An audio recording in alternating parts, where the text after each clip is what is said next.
dushobora no kujya turakomeza kugenda twiga na Satani akavuga. Yego ikibazo kikabazwa muri uyu mugoroba, mbese ko Imana ivuga na Satani akavuga, wumvira ndi? Amateka rero atwereka ko Adamu na Eva bumviye umubwiriza wa kabiri wavuze ngo gupfa ntimuzapfa. Aha hakaba ubusobanuro buvuga ko burya umuntu ananira umuhana ariko ntananira umushuka. Yego ndasoma rero amagambo akurikiyeho atwereka ko Imana ntago byayinejeje, kubwo igihe cyarageze Imana irahana. Yahanye Adamu na Eva ndetse n'inzoka. Reka dukurikire. Bumva imirindi y'Uwiteka Imana igendagenda muri yangobyi mu mafu ya nimunsi, wa mugabo n'umugore we bihisha hagati y'ibiti byo muri iyo ngobyi amaso y'Uwiteka Imana. Uwiteka Imana ihamagara uwo mugabo iramubaza iti urihe? Arayisubiza ati numvise imirindi yawe muri ingobyi ntinyishwa nuko nambaye ubusa ndihisha. Iramubaza iti ninde wakubwiye ko wambaye ubusa? Wariye kuri cya giti nakubujije kuryaho? Uwo mugabo arayisubiza ati umugore wampaye ngo tubane niwe wampaye ku mbuto z'icyo giti ndazirya. Uwiteka Imana ibaza uwo mugore iti icyo wakoze icyo ni iki? Uwo mugore arayisubiza ati inzoka yanshukashutse ndazirya. Uwiteka Imana ibwira iyo nzoka iti kuko ukoze ibyo uri ikivuma kirengeje amatungo yose n'inyamaswa zo mu ishamba zose, uzaje ugenda ukururinda, uzaje ujya umukungugu iminsi yose y'ubugingo bwawe. Nzashira urwango hagati yawe n'uyu mugore no hagati y'urubyaro rwawe n'urwe, ruzagukomeretsa umutwe nawe uzarukomeretsa agatsinsino. Kandi Uwiteka Imana ibwira uwo mugore iti kugwiza nzagwiza cyane umubabaro wawe ufite inda, uzaje ubyara abantu babara, kwifuza kwawe kuzaherera ku mugabo nawe azagutwara. Adamu iramubwira iti ubwo wumviye umugore wawe ukajya ku giti nakubujije kuryaho, uzaniye ubutaka kuvumwa. Iminsi yose yo kubaho kwawe uzaje urya ibiwuvuyemo ugombye kubiruhira. Mbese iri tegeko Imana yahanishije Adamu na n'ubu ritugeraho. Tubonye ko Adamu kuko yumviye umugore we akarya kutunda Imana yari yamubujije kuryaho, byashoje bigaragaye ko azaniye ubutaka kuvumwa, kandi hongerwaho no gututubikana ko mu maso h'uwo muntu Adamu.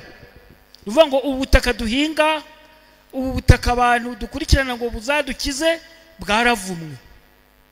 Kandi nimujya mukurura mu bitekerezo mukareba aho isi igeze, burya kera ntago bafumbiraga. Kera ntago bafumbiraga, ariko ifumbire mbona n'imirima yararushe burya muri iki gihe. Burya ubutaka ni bukeya ariko abantu bavuka buri munsi.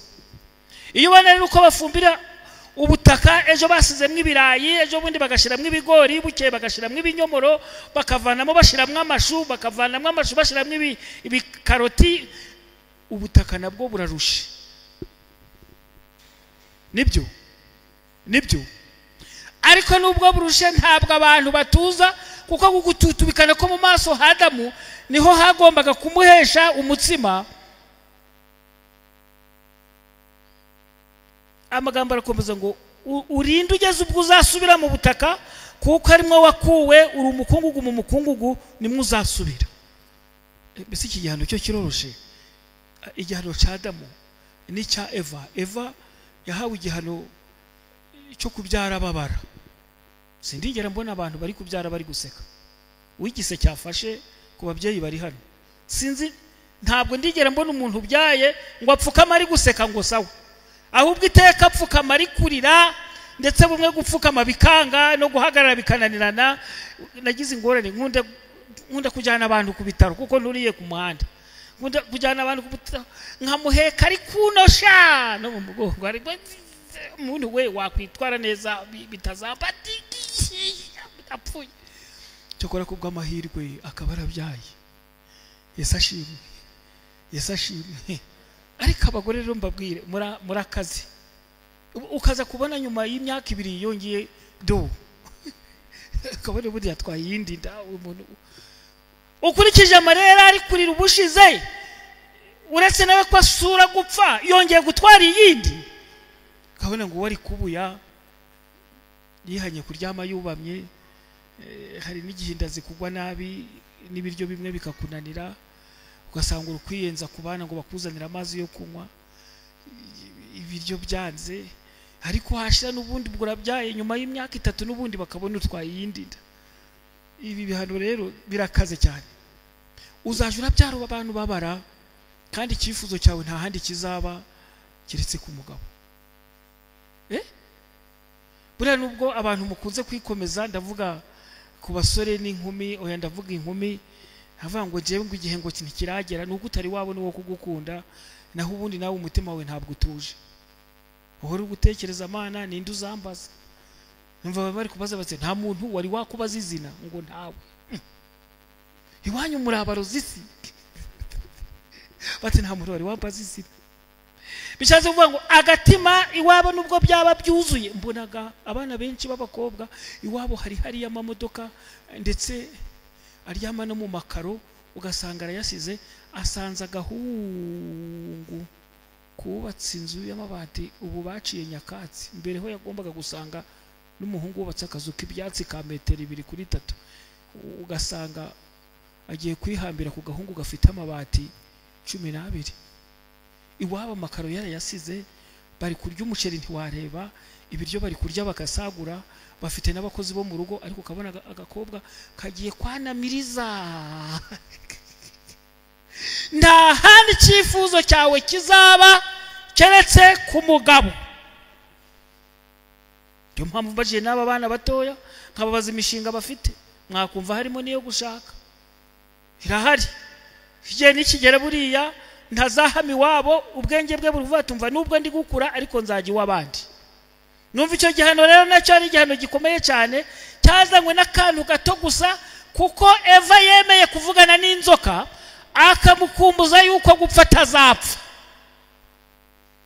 Haza rero Adamu nawe nabisobanuye hejo nimugoroba.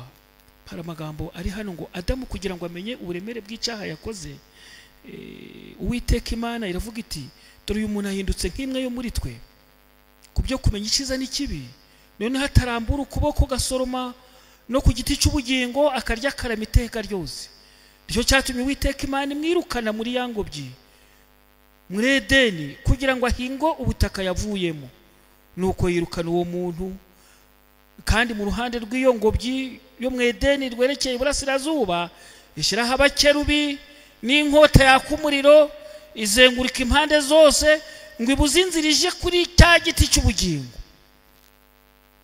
Aya ni amagambo ababaje Adamu wari uguwe neza, wari warakatiwe ingobyi ya Edeni ntacyo abaye, aguwe neza. Burya mu mateka ni muzakurura mukareba, ari igitabo cyitwa Inama Ikomeye y'Imana. Mu ngobyi yo mu Edeni nta nzu bigeze bubakamo. Oya, nubwo tuba dutangarira ko abantu bari kubaka inzu z'ibitabashwa zikomeye, ariko uko inzu yabikomeye kose, uko yaba ari bitabashwa, ibi navanzemo urupfu. Urebye nabi iyo nzu niyo yakwica. Twagiye twishimira ibintu bijyanye n'amashanyarazi, ariko hari umwana w'imyaka 5 wakundaga gucokoza cyane mwanyina, nyina akamubuza ati reka gucokoza. Nuko banyina bagiye guhinga, umwana aragenda acokoza hariya aho bacomekera ipasi cyangwa se aho bacagingira telefone, arahacokoza, ibyo yacokoje biramuturikana, umwana arapfa. Nubwo iterambere rihari ntabwo urupfu rusigara, nubwo ubukire bubaho ntabwo umukire kirangwa asiga urupfu. Oya, nubwo umuntu yiga amashuri akayiga akayirangiza, ntabwo ayiga ngo ajye kure ku buryo urupfu rutaramusangayo. Ubwo rero iyi si turimo uko byamera kose, gututubikana ko mu maso hacu niko kuduhesha umutsima, ariko tukazongera tugasubira mwitaka kuko ari mwo twakuwe. Nuko Adamu aragenda arababara. Rero murebe umugabo wari mu ngobyi yo mu Edeni atarigeze yubaka inzu ngo arayituramo, tigeze agura uburangiti ngo arabwiyorosa cyangwa amashuka, na ahantu yigeze aba atikanga ngo hari inyamaswa iramurya, kuko inzoka zitaracumura zamunyuragaho bisanzwe, intare zikamunyuraho ntacyo zitwaye, zikamusanga ndetse akaba ari uzikora no kumugara. Murebe ingwe ziri kumwegera, n'imbwa nta kibazo kirimo, injangwe n'imbeba bibisikana nta kibazo kirimo, bisoza Imana imubwiye ngo nyuraho uzongera gusubiramo. Aka ni agafilime gatoya k'ibyabaye kera, ariko murebe nawe, urugo rwawe rwubamo hagize uza akakubwira ati nturongera kurusubiramo, sohoka kandi hatagira ikintu cyusohokana, ugende uko waje. Adamu yasohotse imbokoboko, nta kintu yasohokanye. Ntabwo yari yemere kugira icyo avana mu ngo byo mu Edeni ngo arakijyanye, ahubwo we n'umugore we barabasohoye barabajyana. Ni igitekerezo kibabaje ku ngaruka z'icyaha. Ka mugabo atwita umugore we inda, abyara Kayini, aravuga ati mpeshejwe umuhungu n'Uwiteka, arongera abyara Abeli murumuna wa Kayini. Abeli aba umwungeri w'intama, Kayini aba umuhinzi. Bukeye Kayini azana ituro ku mbuto z'ubutaka ngo aritura Uwiteka, na Abeli azana ku buriza bw'umukumbi we no ku rugimbu rwawo. Uwiteka yita kuri Abeli no ku ituro rye, maze ntiyita kuri Kayini n'ituro rye. Kayini ararakara cyane, agaragaza umubabaro. Uwiteka abaza Kayini ati ni iki kikubabaje kandi ni iki gitumye ugaragaza umubabaro? Nukora ibyiza ntuzemerwa, ariko nudakora ibyiza ibyaha byitugatugira ku rugi, kandi ni wewe byifuza ariko ukwiye kubitegeka. Kayini abibwira Abeli murumuna we, kandi bari ku gasozi. Kayini ahagurukira Abeli murumuna we aramwica.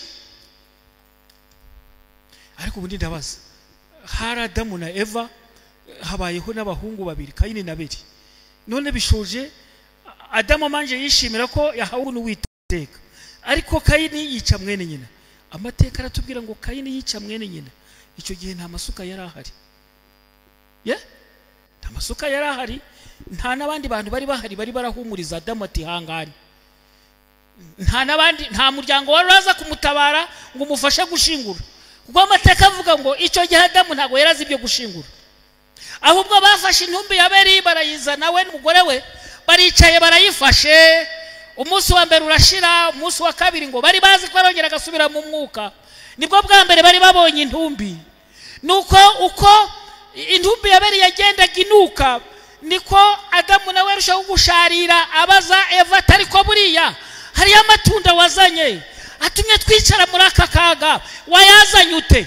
Adamu na Eva nawe akamusubiza ati wose ko wari uri umugabo wayariye ute? Ibibazo byabaye mu rugo, ibyaha bishaka kugira uwo bihitana mu rugo, amahoro arabura. Kandi nayo umunsi wa none Satani yibasiye imiryango. Burya mu miryango myinshi nta mahoro arimo. Umuryango ushobora kuba ufite amafaranga ariko amahoro ntayo. Umuryango ushobora kuba ufite imyenda yo kwambara abantu banyuranya pe, ariko amahoro ntayo arimo.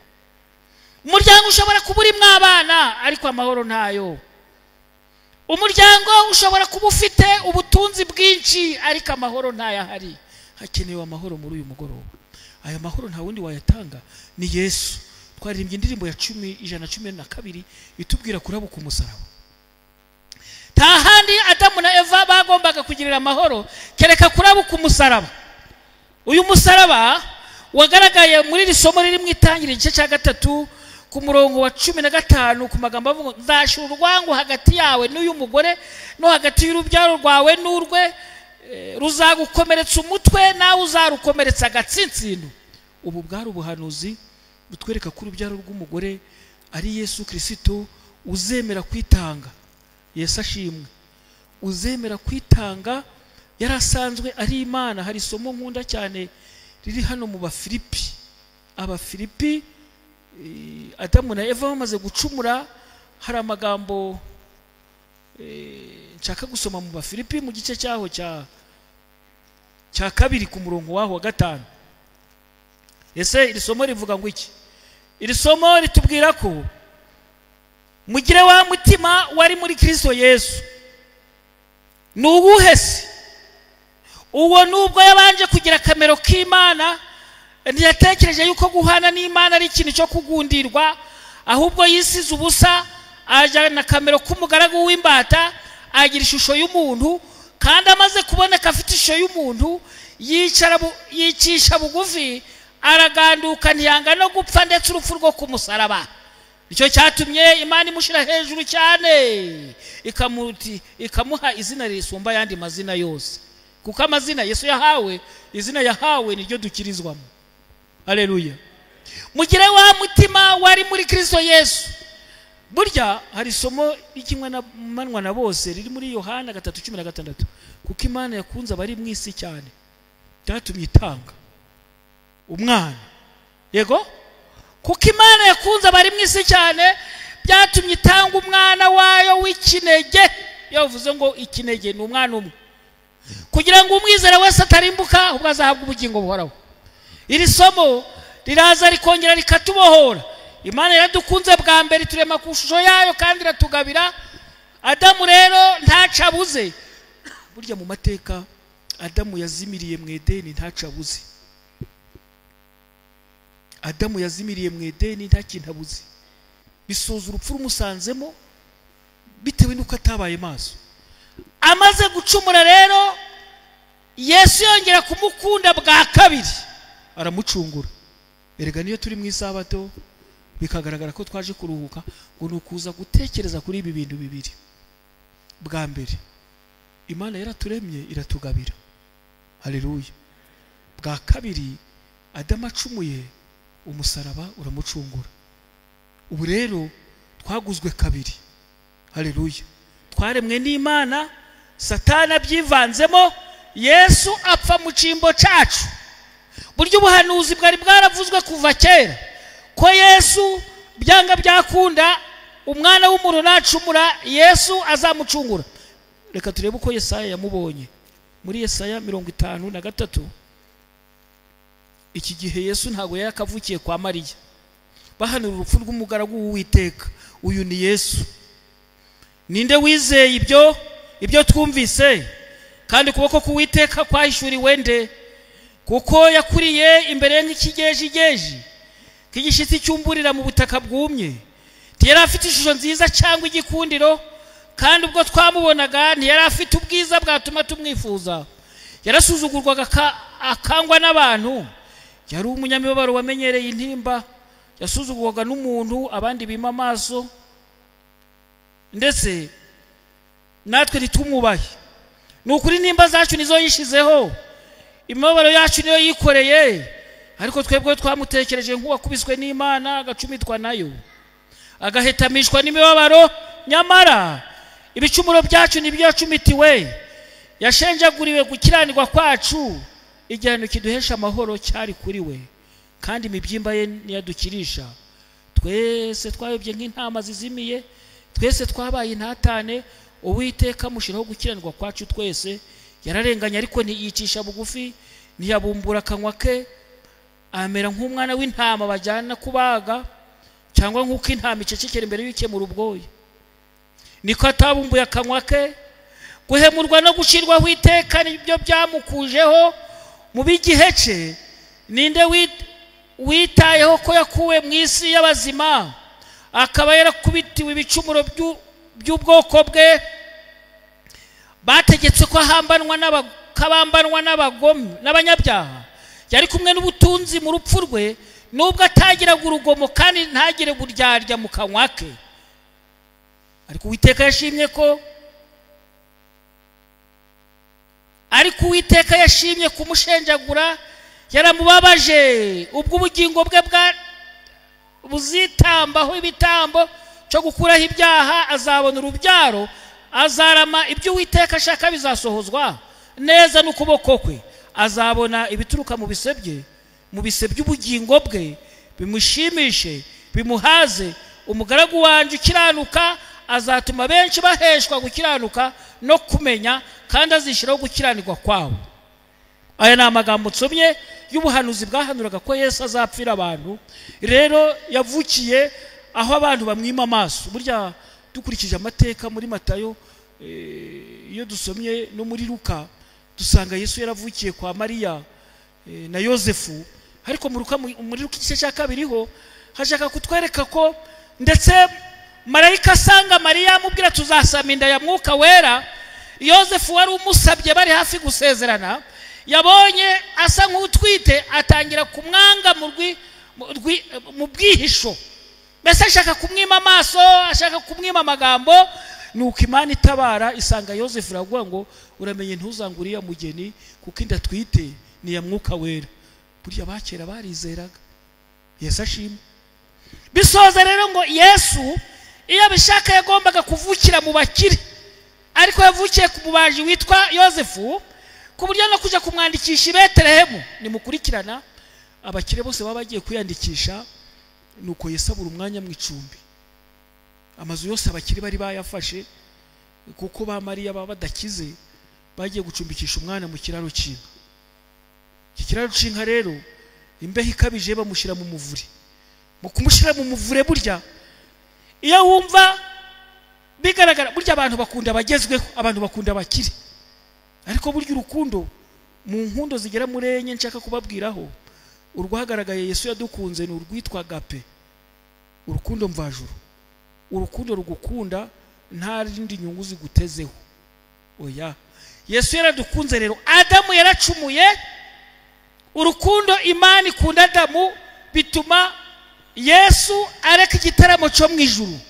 Burya mu mateka mu ijuru ntabwo bahinga, mu ijuru ntibarema isoko, burya mu ijuru ngo bahora baririmba, habahora hari igitaramo, nta n'umwe uraja mu bindi, bahora baririmbira Imana gusa, uwera uwera uwera. Hari ibiremwa byitwa ibizima, hari abakuru 24, hari abakerubi, hari abaserafi, burya hari n'abamarayika baturinda tutarebesha amaso. Basobanuye ko ya maso yacu apfa atareba marayika ngo abeho, yapfa. Ubwiza bwa marayika umwe bwakwica abanyabyaha 1000, ariko Imana ikemera ikirekura uyu marayika akakurinda ukiri urusoro mu nda ya nyoko, kugeza igihe uzaba umusaza cyangwa kugeza igihe uzamanukira hacecekera. Mbese ijuru ubundi riradukunda cyangwa ntiridukunda? Biradukunda ntiridukunda? Uru rukundo rero rwa Imana yakunze Adamu ikamubaza ngo uri hehe. Muzarebe mu buzima dusanzwe mu twebwe, iyo umuntu aguhemukiye nubwo yaba ari inshuti yawe, mbonaga ikintu giterenyaga abantu muri iki gihe cyane ni amafaranga. Umuntu mushobora kuba mwari mukundanye 100%, yego, ariko hakwivangamo iby'amafaranga, kandi koko yakennye yayabuze, nuko ukagenda ukamwishiramo, ndetse ukamuvuga no mu bandi uko atameze, uko n'ibintu yabimaze ko nta kigenda, hejuru y'uko ari amafaranga 10,000 yabuze. Amafaranga rero burya umuhanga wabikurikiye neza yabonye ko iyo ushaka kugira ngo uzarambane n'inshuti uyirinda amafaranga. Ngwiki kandi nabwo yanyimye nanone ngo urukuyandinda, ibibazo bikambana byinshi, abana banje bakareka kwiga ufite amafaranga ngo urukuyandinda ngo tutanduranya, nta nubwo buri inshuti. Ntabwo ari byo, si nibyo cyangwa si byo? Rero urukundo mvajuru ari rwo agape, nirwo turarikirwa mu Bafilipi. Mugire wa mutima wari muri Kristo Yesu, areka igitaramo mu ijuru pe, abijuru bateranye, data wa twese ariyo, mwuka wera hari, abamarayika bari kuririmba, ibizima bifite amaso impande zose nabyo byataramye. Ngo burya inama yarateranye mu ijuru, ngo kwa Adamu bigaragara ko yamaze gushira mu bikorwa, uraje kumucungura ninde? Bashatse mu bamarayika baburamo n'umwe, kuko wamuremye niwe wagombaga kumucungura. Yesu aravuga ngo igitaramo mbaye nkiretse, ahubwo ndamanutse. Muri izi nkundo bavuze zirangira zikagira amanda, mbabwiye urukundo bw'uburyo bune. Urwa mbere na agape mvajuru rudashobora rugajuka. Hari urukundo rwa kabiri rw'abavandimwe, baranditse ngo ni ubumwe bw'amaraso. Urukundo rw'ubumwe bw'amaraso, mushiki we na musaza we bashobora gukundana. Mbwira abakiri batoyo, mushobora gukundana mugahararana, umwe akamesera undi, undi akamuzanira isabune, undi akamugurira amavuta, undi akamugurira n'imisatsi, ariko haba igihe umwe ashakiye mu majyepfo, undi akajya mu majyaruguru, umwe agiye mu bijumba, undi agiye mu birayi. Uwo mu bijumba rero yazindukira uwo mu birayi ibijumba. Uwo mu bijumba yavuga ati buri uwo mu birayi ati mva ikiro cy'ibirayi ko ari 500, ikijumba ko ari 5. Abantu baja mu mibare, ariko nina hangaha abantu ntago bakigemura. Abantu baracyazinduka, ukazindukira umuntu kabiri, uri kumuha ibishimbe 10, ntazi wawe ugasubirayo bwa gatatu, inaha bariyo. No kuzindukana no kuguzanya muri iki gihe. Nuko wawe ndi wo mu bijumba rero yajya mu birayi kabiri, avate ariko ndaje ndamuhibiro 20 by'ibirayi n'ibihumbi 10. wampa ibiro 20 by'ibijumba n'ibihumbi 3. Ibyo bintu nzabivamo. Haba igihe urukundo rw'abavukanye bahararana batari bashaka, yasanga umuhungu umukobwa arimo bagahora yavuga ati mwene nyoko musaza we ntibamuhaye umubande si wari guhinga, nangwa se ukasanga muramukazi w'uwo mukobwa ati niko uri kubona mwene nyoko mushiki wawe bataramuhaye yanzu yo mu santire, nzakomeza kwasama ndajayo. Abari bakundanye bakira abasore bagahura nabo kubaninjira mu rugera, abakundanaga bakangana, urukundo rukarangiriraho. Bishatse kuvuga ngo n'urukundo rw'ubumwe bw'amaraso igihe kiragereyo agize bintega ibyitambikamo, abari bakundanye bakangana. Hari urukundo rwa gatatu avuze ngo urukundo rwa gatatu ni urukundo rw'umukobwa n'umuhungu. Base ngo urukundo rw'umukobwa n'umuhungu Imana irarwemera, kuko iyo ababyeyi iyo abasore ndavuga barabasaza nabo babaye abasore, iyo badakundana n'abakobwa bico gihe aribo ba mama wanyu kiba mutahari.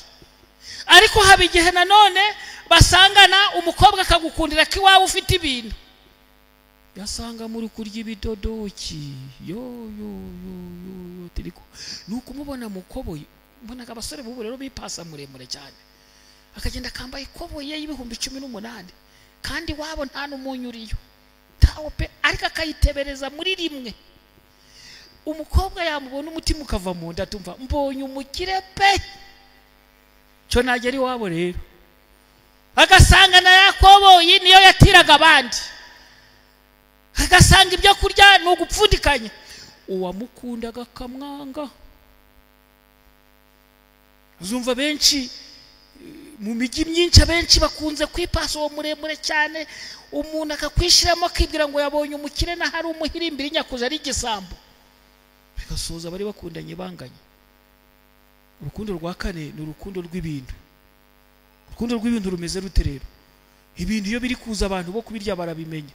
Muzumva abi Burundi bari kubahamagara ngo twumvise ngo waguze inzu turayitaha, muzumva abi Bugande bari guhamagara ngo twumvise ngo waguze n'umurima nawe turawutaha. Ibintu biri kuza naba kubirya barabimenya, ariko iyo bigiye kugenda yavuze ngo biza bikona makona bikuraza nzira ukavunika pe uri kubishaka. Kandi iyo bigeze iwawe bikumenyeza kurya imikati, bikakumenyeza icayi, bikakwiyama bodaboda, bikagenda bikakumenyeza za wagize gusa, zikagenda zikakumenyeza matisi. Ariko iyo bigiye kugenda binyiriye ibusamo kandi bikagenda bidasezeye. Ntabwo byakubwira ngo bawitonze kurya imikati yigabanye, oya, ahubwo uza kumva bari kuvuza induru bati ye uko yirataga bakaguhimbira n'ibyaho utakoze. Ati mwari mubanye ukuntu asigaye avuga, mwabona ukuntu asigaye atambuka se. Bishatse kuvuga ikiri ngo urukundo rw'ibintu abantu benshi bararukunda, burya inshuti z'ibiryo ntago zabura, ariko iyo bigiye abakuririye nibo bagusebye. Byo mpamvu ibyanditswe biza bikatwereka ko mugire wa mutima wari muri Kristo Yesu, uwo nubwo yabanje kugira kamera k'umuntu, burya byashoje Yesu amanutse adupfira ku musaraba. Muri kudupfira ku musaraba na amagambo nshaka kubasangiza ngo ngere ku ntego y'icyo nshaka kugeraho. Amagambo ari muri Matayo 28 wataha wishimira muri uyu mugoroba, ukazagenda ukayabwira n'abandi. Kandi byari ngombwa ngo bamenyeshe ko burya Yesu abakunda. 28 mbere ku murongo 16 hari amagambo haravuga ngo nuko abigishwa 11 bagiye i Galilaya ku musozi Yesu yabategetse, bamubonye baramupfukamira, ariko bamwe baramushidikanya. Nuko Yesu arabegera avugana nabo ati nahawe ubutware bwose mu ijuru no mu isi, nuko mugende muhindura abantu bo mu mahanga yose abigishwa, mubabatiza mu izina rya Data wa twese n'Umwana n'Umwuka wera, mubigisha kwitondera ibyo nababwiye byose, kandi dore ndi kumwe namwe iminsi yose kugera ku mperuka y'isi. Inkuru nziza irimo ni iyihe rero? Dore nahawe ubutware bwose mu ijuru no mu isi. Iryo byari itangazo rimenyesha abantu ukuzuka kwa Yesu. Burya mu bari bamukurikiye, iyo dukomeje dusoma muri aba bigishwa 11 mvuze, uretse Yuda wa mugambani akarya amafaranga, n'aba basigaye baratatanye. babanaga ukuntu Yesu bari kumukubita yashize mu bikorwa. Burya dukunze kubona za filime Yesu bamusize urubindi imbere, ariko zira za filime ni z'abaryi b'amafaranga. Amateka tubwira ngo Yesu yari afite ikanzu, uko yakuranaga nayo, abasirikare barayifindira. Ari umusore w'imyaka 30 n'igice bayimukuramo. Kera nta makariso yabagaho, ariko ibi ndabireba. Niyo mpamvu iyo abantu bagiye mu Mana cyane bari kubundi kwizera niki, kwizera no gusara. Iyo abantu bizeye bakareba ibyo Yesu yakoze, umusore w'imyaka 30 bamwambura imyambaro yambaye bakamwambika ubusa akemera akabikora. Hari igihe umugabo witwa Petero wamukundaga cyane yabonye baje kumufata abasirikare, nuko afata inkota ayikubita umugaragu w'umutambyi mukuru, ugutwi kuragwa, kandi yarazi ko yamaramaje ashaka gutabara Yesu. Ariko ngo kuko yari atazi camuzanye, Yesu yafashe ugutwi agusubiza kuri wa muntu baguciye. Ngo muri ico gihe Petero yavuze ko no mu rupfu arajana nawe, nuko ngo niho gushidikanya kwamujemo. Ariko uyu mugabo ndwanirira ibyo nangije kongera akabiteranya. Erega Yesu ni mwiza, haleluya. Uyu nzarwana nawe, ndwanane nawe urugamba tururangizanye. Muri we nibwo yatangiye gucogora, Yesu akarenga, Petero agahinguka. Nuko ngo igihe bamukubitaga, inkoni zirimo zivisha amaraso mu ikanzu iri gufatana n'umubiri bayikuyemo, kuko abasirikare babonye ari nziza, bamujana ku musaraba yambaye ubusa. Mugire wa mutima, birasaba kubazamukurikira. Mbese niki batambika imbere uretse n'ibintu, uretse ko abantu ducogora, uretse n'ibintu bazatambika imbere kubahisemo Yesu neza bakemera bakamukurikira waje hose, urupfu ntago ruzabatera ubwoba. Yesu rero yaremeje ku musaraba, nuko amaze kuzuka babandi bari batatanye birukanse.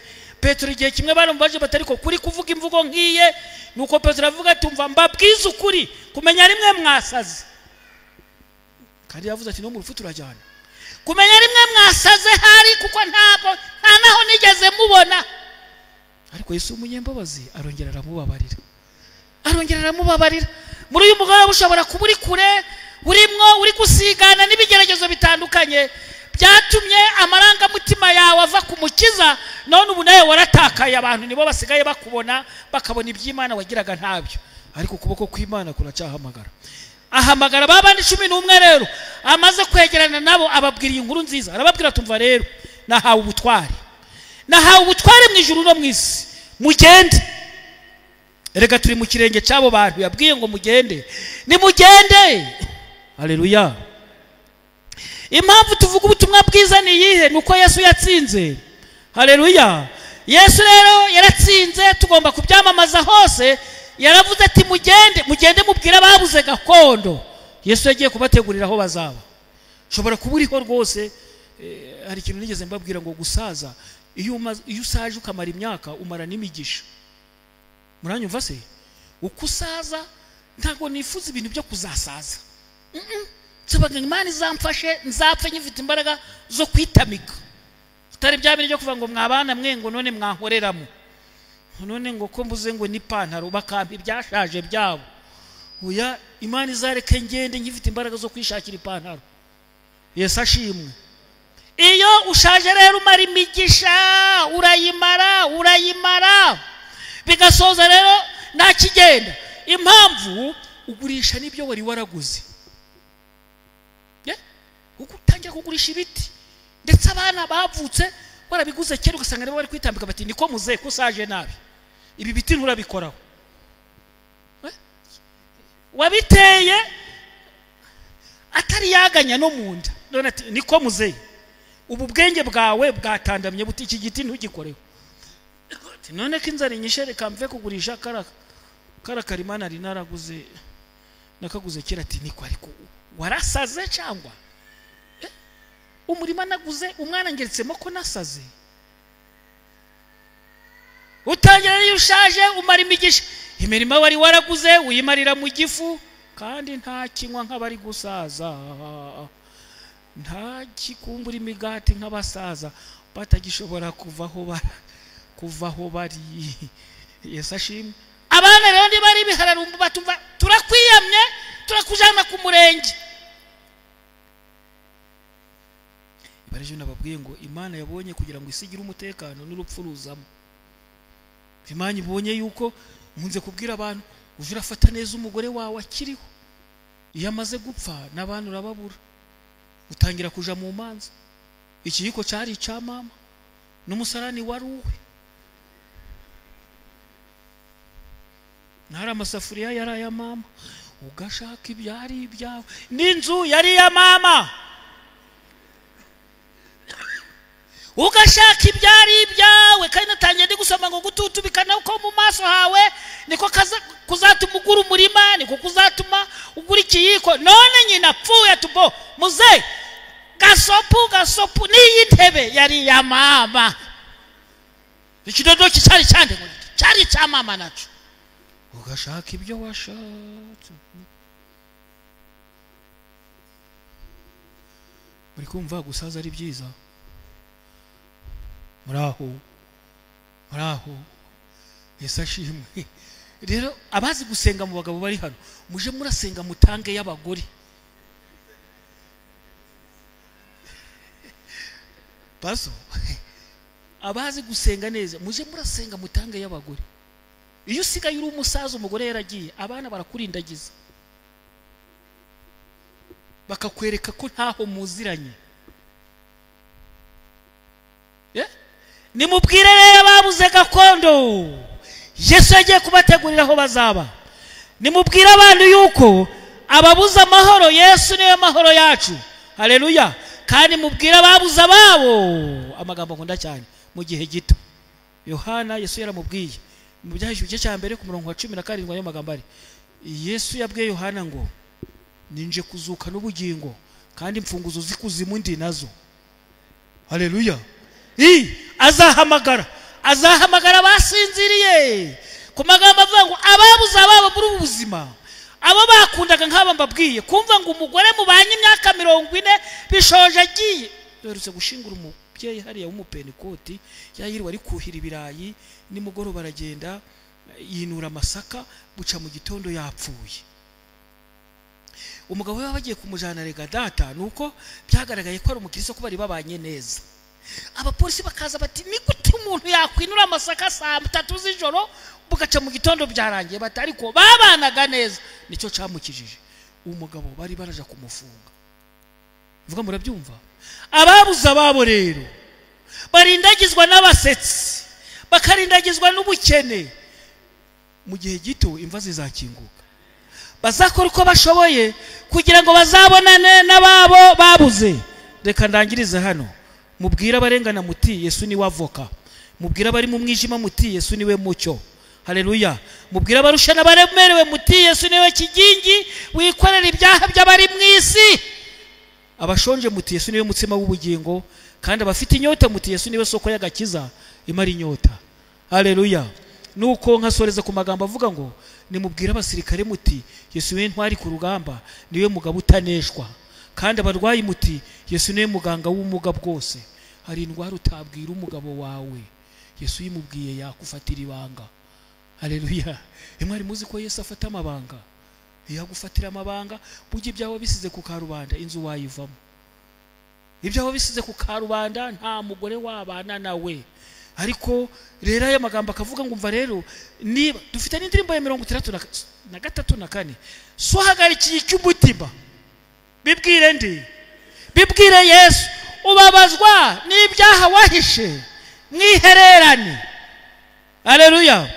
Mbese ujugira ubwoba bwo gupfa bibwire Yesu nubimubwira burya ngo Yesu muje murakurura murebe burya na nyuma yo gupfa hari ibyiringiro. Byiringiro bihari nibiye. Numvise abana bari kuririmba barabaririmbye indirimbo ijyanye na Lazaro.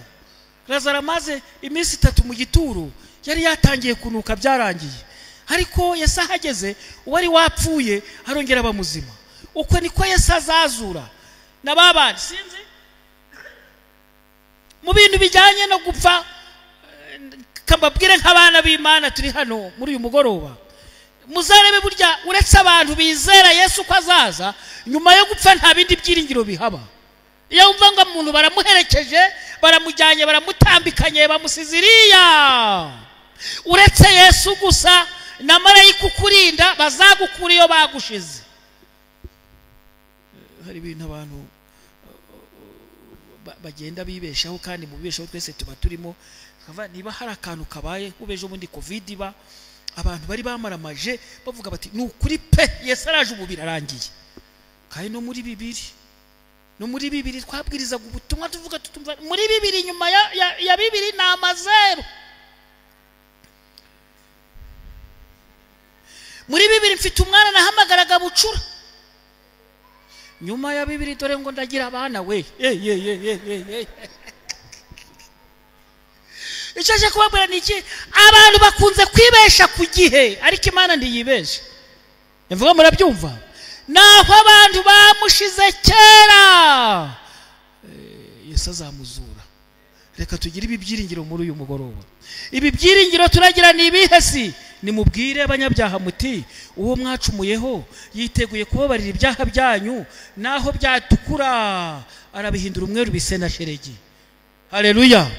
Aba banyabyaha rero nibo babwirwa muri uyu mugoroba, uwo mwacumuyeho uwo ni Yesu Kristo yiteguye kubabarira.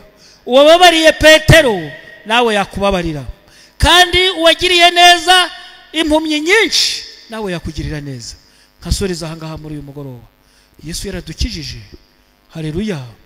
Birasaba ko wakwemera uko kwitanga k'umukiza atwitangira ngo adupfire, nawe ukaba umwana we muri uyu mugoroba. Ni bande bifuza kumukorera, bakaba bifuza kumwumvira, bakaba bifuza kumukorera, bakaba bashaka kwitanga nk'uko yitanze, agasiga igitaramo cyo mu ijuru kugira ngo adupfire, kandi yarapfuye arazuka. Dutegereje ko azagaruka kuko yagiye mu ijuru. Abifuza kuba bamutegereza akazabajyana i Kanani. Mujye gucya tureba. Imana ihira ibiganza byanyu, kandi Yesu ugira neza aduha umutima utuje uturije muri we, mu izina rya Yesu. Murakoze.